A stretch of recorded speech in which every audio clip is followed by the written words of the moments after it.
درنو لیدونکو سلام، وخت مو په خیر. د نن مهمه وروستیو خبرونو ته ښه راغلاست.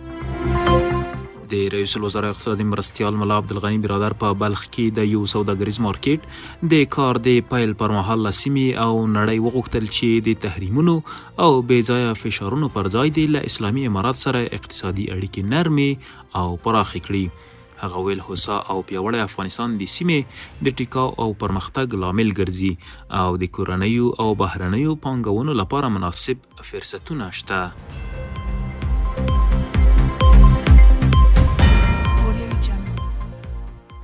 د اسلامي امارات د عامه روغتیا وزارت تخنیکی ټیم د خپل رسمي سفر پر مهال په هند کې د خوړو او درملو له اتحادیو سره جلا غونډې کړې دي. د دغه وزارت خبرپاڼه وایي په دغه غونډو کې افغانستان د معیاري درملو واردات، کیفیت او بیې په درملو کې پانګونه او تخنیکی همکاري هم وڅېړل شي. افغان پلاوي هندي پانګوال وهڅول چې په افغانستان کې د درملو د تولید برخه کې پانګونه وکړي او هند لوري د کیفیت، مناسب قیمت او دوامداره همکاریو ډاډ ورکړ.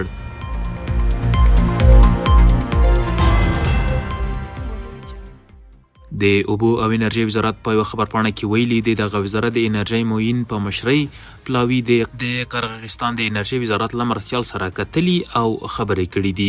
په دغه کتنه کې افغانستان د سیمه ییزې انرژۍ پروژو لپاره مهم نښلونکی وبلل شو. د برېښنا سکتور د پانګونې فرصتونه تشریح شول او د کاسا 1000 پروژې د پرمختګ په اړه معلومات شریک شول.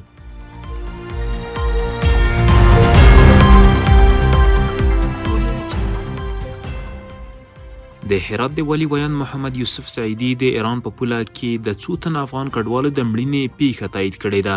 نوموړي ویلي چې 3 تنه افغانان د کوهستان ولسوالۍ پر پوله په ناقانونه ډول ایران ته د کډوالۍ د هڅو پر مهال د یخنۍ له امله مړه شوي دي.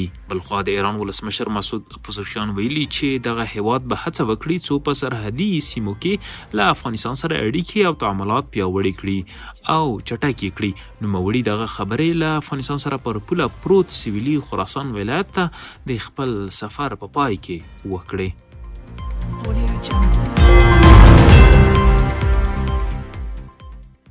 او وروستی خبر دا چې سالنګ لویه لار نن د واورې ورېدو شاهده ده. د ټولګټو چارو وزارت ویان محمد اشرف حق شناس وایي سره له دې چې واوره اوري خو د مسافر وړونکو او بارونکو موټرو تګ راتګ له دواړو لورو په عادي ډول روان دی.